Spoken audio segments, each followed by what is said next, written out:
எண்ணினிய உறவுகள் அனைவருக்குமே அன்பான வணக்கம். இது எங்கள் நிலம். நான் உங்கள் சுகிர்தன்.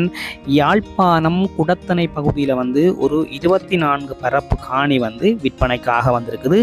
இந்த காணி தொடர்பான முழுமையான காணொலியை பார்க்குறதுக்கு முன்னுக்கு இப்போதான் முதல் முறையாக என்னுடைய சேனலை நீங்கள் பார்க்குறீங்கன்னா மறக்காமல் என்னுடைய சேனலை சப்ஸ்கிரைப் செய்துட்டு காணொலியை முழுமையாக பாருங்கள். இலங்கை முழுவதுமே விற்பனைக்காக தொடர்ச்சியாக நான் காணிகள் போட்டுக்கொண்டிருக்கிறேன். ஆகவே என்னுடைய தளம் உங்களுக்கு பிரயோசனமாக இருக்கும்.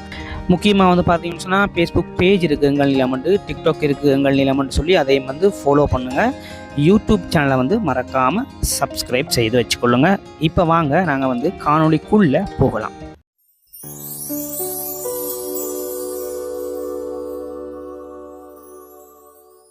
இப்போ நாங்கள் எங்கே நிற்கிறோம்னு சொல்லி பார்த்தீங்கன்னு சொன்னால் கொடிகாமம் சிக்னல் சந்திக்கிட்ட தான் நிற்கிறோம். இந்த சந்தியில் இருந்து பருத்தித்துறை போகின்ற இந்த பிரதான வீதியினூடாக நாங்கள் போக வேணும். அப்படி நாங்கள் போய்கொண்டிருக்கும் பொழுது பார்த்தீங்கன்னு சொன்னால் இடது கை பக்கத்தில் வள்ளிபுர ஆழ்வார் கோயில் அப்படின்னு சொல்லி ஒரு போட் போட்டிருக்கும். 1.5 கிலோமீட்டர் தூரம்னு சொல்லி அந்த போட் போட்டிருக்கும். அந்த போட்டில் இருந்து இங்கே பார்த்தீங்கன்னு சொன்னால் நீங்கள் இந்த வள்ளிபுரத்துக்கு போகின்ற இந்த பிரதான பாதையினூடாக நாங்கள் ஒரு குறிப்பிட்ட தூரம் போனோம்னு சொன்னால் இதில் ஒரு முச்சந்தி ஒன்று வரும். அந்த முச்சந்தியில் ஒரு பாதை வள்ளிபுர கோயிலுக்கு போகுது. அதாவது இடது கை பக்கம் இங்கே பார்த்தீங்கன்னு சொன்னால் இது வள்ளிபுர கோயிலுக்கு போகுது. ஆனால் நீங்கள் போக வேண்டிய பாதை வலது பக்கத்தால் போகும். வலது பக்கத்தால் இங்கால குடத்தனைக்கு போகின்ற இந்த பிரதான பாதையினூடாக நாங்கள் இந்த காணிக்கு போக வேணும். அப்படி நாங்கள் ஒரு குறிப்பிட்ட தூரம் போனோம்னு சொன்னால் மணற்காடு உள்ளாந்த தேவாலயம், மணற்காடு கடற்கரை அப்படின்னு சொல்லி இப்படி போட் ஒன்று போட்டிருக்கும்.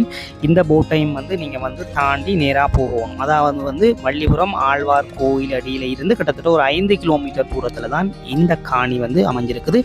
அதாவது இந்த பிரதான நீங்கள் அந்த பிரதான பாதையில் இருந்து ஒரு 100 மீட்டர் தூரத்தில் இந்த காணி வலது கை பக்கத்தில் அமைஞ்சிருக்குது. இதான் பார்த்தீங்கன்னு சொன்னால் அந்த காணி.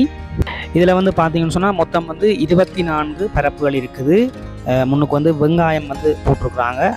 அதே மாதிரி வயலும் செய்திருக்கிறாங்க. வயலும் நல்ல விளையக்கூடிய மாதிரி இருக்குது அப்படின்னு சொல்லி சொல்கிறாங்க. நீங்கள் நேரடியாக போய் இதை பார்வையிட்டு எடுத்துக்கொள்ளலாம். பார்க்கும்போது தான் உப்பு தர மாதிரி இதாக இருக்கும். ஆனால் விளைச்சல் பரவாயில்லை. வெங்காயம் போட்டு நல்லா இருக்கு பாருங்க. அதே மாதிரி வயலும் விதைச்சிருக்கிறாங்க. ஆகவே நீங்கள் அதை பற்றி ஒன்று யோசிக்க தேவையில்லை. காணிக்குள்ளே ஒரு குழாய் கிணறு ஒன்று இருக்குது. குழாய் கிணறு தண்ணியும் நல்ல தண்ணி அப்படின்னு சொல்லி உரிமையாளர் சொல்கிறேன். பாருங்கள் வெங்காயம் எப்படி விளைஞ்சிருக்குன்னு சொல்லி சரியான முறையில் பராமரித்தா தோட்டத்துக்கும் இது நல்ல ஒரு உகந்த காணியாக இருக்கும். அதே மாதிரி நீங்கள் வீடு கட்டுறதுக்கும் இது உகந்த காணியாக இருக்குது.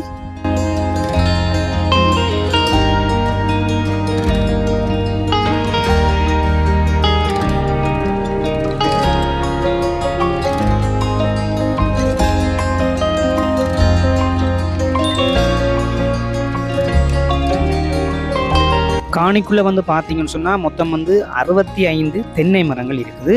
இன்னும் கொஞ்சம் காலத்தில் பலன் தரக்கூடிய மாதிரி தென்னை மரங்கள் இருக்குது. எல்லா தென்னை மரங்களுமே கூடுதலாக பாலை விட்டுட்டு ஒரு குறிப்பிட்ட காலங்களில் எல்லா தென்னை மரங்களும் காய்க்கக்கூடிய மாதிரி தான் இருக்குது. மொத்தம் 65 தென்னை மரங்கள் இருக்குது.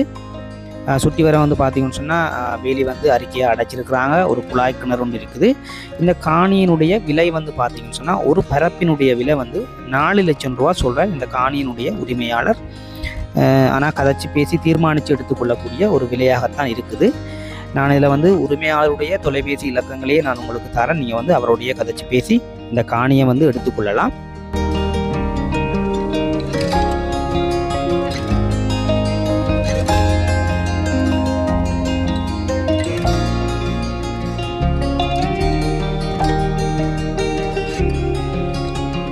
இதில் பார்த்தீங்கன்னு சொன்னால் மீன் வளர்க்குறதுக்குன்னு சொல்லி ஒரு மீன் தொட்டி ஒன்று வெட்டிட்டு அப்படியே கொஞ்சம் காலம் வளர்த்துட்டு அப்படியே பராமரிப்பில்லாம் விட்டுட்டினம். இதையும் நீங்கள் வேணும்னு சொன்னால் பயன்படுத்தி கொள்ளலாம்.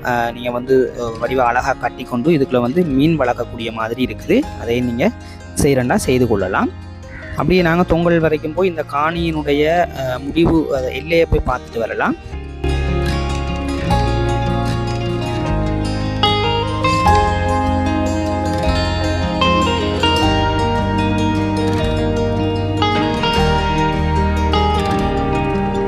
தரை தோற்ற அமைப்பை பொறுத்த வரைக்கும் பார்த்தீங்கன்னு சொன்னால் மணல் தரையாக தான் இருக்குது. ஆனால் வந்து தோட்டங்கள் செய்யக்கூடிய தரையாகத்தான் இருக்குது. நீங்கள் பார்த்தீங்கன்னு சொன்னால் தெரியும், வெங்காயம் வந்து நல்லா வந்திருக்கு. அதே மாதிரி தென்னை மரங்களும் வந்து நல்லா வந்திருக்கு. இன்னும் கொஞ்சம் பசலை வச்சிங்கன்னு சொன்னால் நல்ல வளர்ச்சியாக இருக்கும். அதே மாதிரி வந்து நெற்பயிர் செய்கை வயலும் வந்து செய்திருக்கிறாங்க, அதுவும் நல்லா வந்திருக்கு அப்படின்னு சொன்னாங்க.